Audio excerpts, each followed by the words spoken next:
हम मीनू झा गोर लगै छी समस्त मिथिलावासी के। एकटा बेटा विवाहक गीत लऽ कऽ उपस्थित छी। कोशिश करै छी सब गोटे के नीक लागे।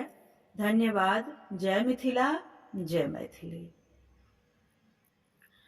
पानक जरी सँ बाहर भेल दुलरुआ बेटा, पुरैन पात सन पसार। हे पानक जरी सँ बाहर भेल दुलरुआ बेटा, पुरैनी पात सन पसार। हे से हो दुलरुआ पुत्र, चलला विवाह कर।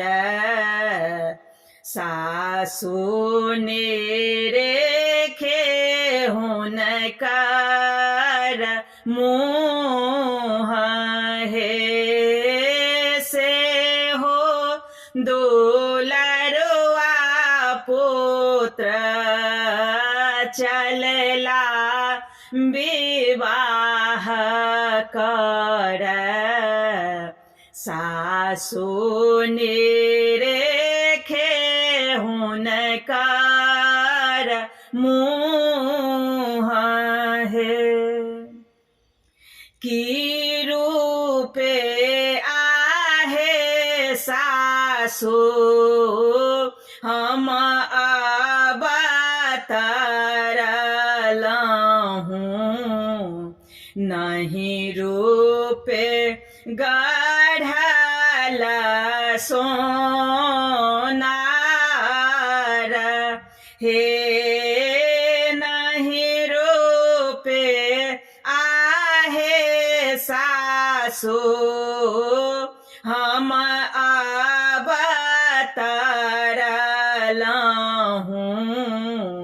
नहीं रूपे गढ़ल सोनार, हे माए ओ बाप कोखि में हम अवतरलहुँ। सुरखी निरेखल भगवान, हे माए ओ बाप कोखि में हम अवतरलहुँ।